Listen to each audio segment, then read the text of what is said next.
आप सभी दोस्तों को नमस्कार। स्वागत है आपका हमारे इंडिया फिट यूट्यूब चैनल में।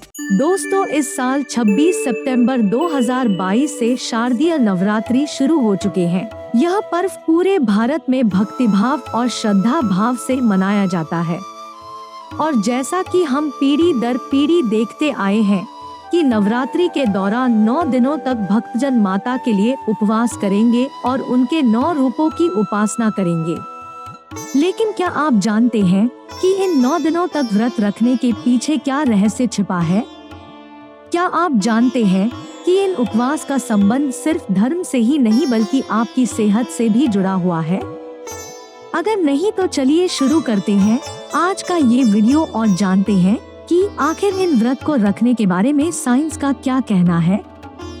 तो चलिए दोस्तों, जल्दी से चैनल को सब्सक्राइब करके हमारे साथ वीडियो में आगे बढ़िए।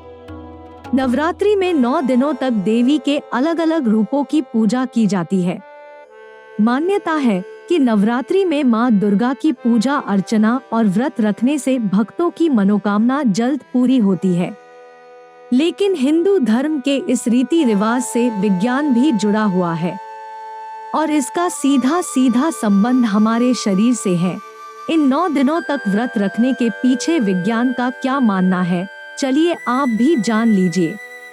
अब तो विज्ञान का भी यही मानना है कि आपको साल में कुछ दिन तक उपवास जरूर करना चाहिए। एक शोध से इस बात की पुष्टि हुई है कि उपवास के दौरान आपके डाइजेस्टिव सिस्टम को आराम मिलता है और आपका मेटाबॉलिक रेट भी बढ़ता है। वेदों के अनुसार ऐसा बताया जाता है कि हमारे शरीर में 9 द्वार होते हैं, 2 आँख, 2 कान, 2 छेद नाक से, 1 मुंह और 2 गुप्तांग। इन 9 द्वार को शुद्ध और साफ रखने के लिए भी नवरात्रों के व्रत का बहुत महत्व है, जिससे तन और मन दोनों ही स्वस्थ रहते हैं। कहा जाता है कि नवरात्रि वैसे तो साल में 4 बार आती है, लेकिन चैत्र और शारदीय नवरात्रि का ज्यादा महत्व है और यही वो समय होता है जब हमारे मौसम में सबसे ज्यादा बदलाव देखने को मिलता है। ठंड से एकदम गर्मी आने लगती है और फिर गर्मी के बाद ठंड आने का समय शुरू हो जाता है। ऋतुओं के बदलने की वजह से ही इन 9 दिनों के उपवास को बहुत ही विशेष बताया गया है। इस दौरान हमारे शरीर के बीमारियों से घिर जाने की आशंका बढ़ जाती है और इसीलिए जरूरी हो जाता है कि हम अपने शरीर पर और अपने खान पान पर अधिक ध्यान दें।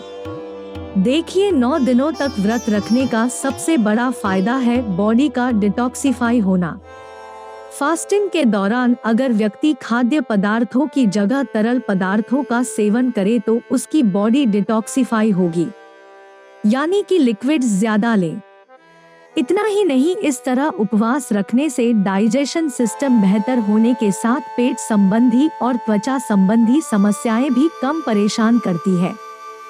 एक रिसर्च के अनुसार 62.33% लोगों को उपवास के दौरान इंडाइजेशन की समस्या नहीं हुई, जबकि 27% लोगों की इंडाइजेशन की परेशानी ठीक भी हो गई।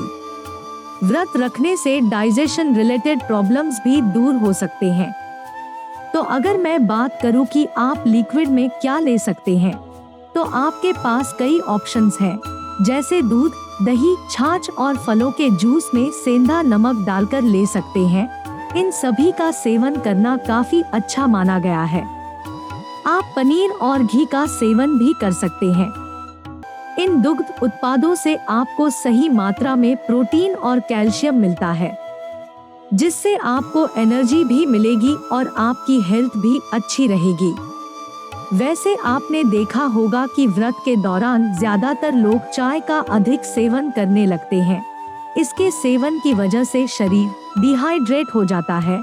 व्रत के दौरान खुद को हाइड्रेटेड रखने के लिए आपको नारियल पानी, नींबू पानी, छाछ, मिल्क शेक और स्वच्छ जल का सेवन ज्यादा करना चाहिए।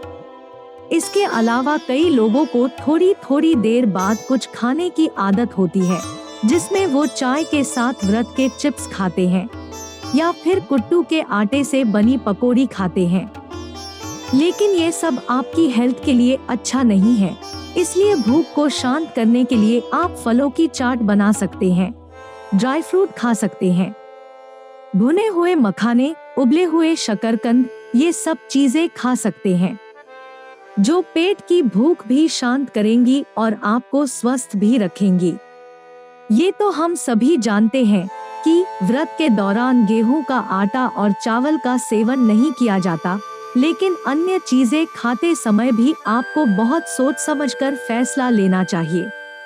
अगर आप कुट्टू का आटा, सिंगाड़ा का आटा, राजगिर का आटा, समा और साबूदाना खाते हैं तो इनकी पूड़ी, पकौड़ा, वड़ा और हलवा खाने की बजाय रोटी और खिचड़ी बनाकर खाएंगे तो आपके स्वास्थ्य के लिए लाभदायक होगा। रोज रोज पूरियां खाना आपकी हेल्थ पर काफी बुरा असर डाल सकता है। उपवास के लाभ लेने के लिए व्यक्ति को इन बातों का ध्यान रखना चाहिए। एसिडिटी या गैस की समस्या है तो खाली पेट चाय या कॉफी पीने से बचें। साथ में आप कुछ मखाने या मूंगफली भून कर खा सकते हैं। पहली बार व्रत रखने वाले लोग छोटे या कम वक्त के उपवास से शुरुआत करें। थोड़े थोड़े टाइम पर पानी, नींबू पानी, जूस लेते रहें। एक बार में ज्यादा खाने से बचें, इससे आपको प्रॉब्लम हो सकती है। अगर स्वास्थ्य संबंधी समस्या है या कोई दवा ले रहे हैं तो उपवास न करें। व्रत खोलने के तुरंत बाद कुछ भी भारी आहार करने से बचें। अगले 2 दिनों तक हल्का खाना ही खाएं ताकि आपके डाइजेशन सिस्टम को समझ आ सके कि आप वापस पहले रूटीन पर आ रहे हैं। आपको सुनकर हैरानी होगी कि ये 9 दिनों का उपवास करने से कोलेस्ट्रॉल का जोखिम भी कम हो सकता है। कई शोध बताते हैं कि इससे ट्राइग्लिसराइड और खराब कोलेस्ट्रॉल कंट्रोल हो सकता है। इस नवरात्रि आप भी माता की भक्ति आराधना करें और अगर आपका स्वास्थ्य ठीक है तो उसे और उत्तम बनाने के लिए 9 दिनों का उपवास भी जरूर करें। इससे आपके शरीर को बहुत लाभ मिलेगा। लेकिन याद रहे कि व्रत के दौरान आपको हेल्थी खाने पर जोर देना है, अनहेल्थी पर नहीं। इसी के साथ ये वीडियो समाप्त होता है। वीडियो पसंद आया हो तो लाइक और सब्सक्राइब अवश्य करें। अपनी राय हमें कमेंट करके जरूर बताएं।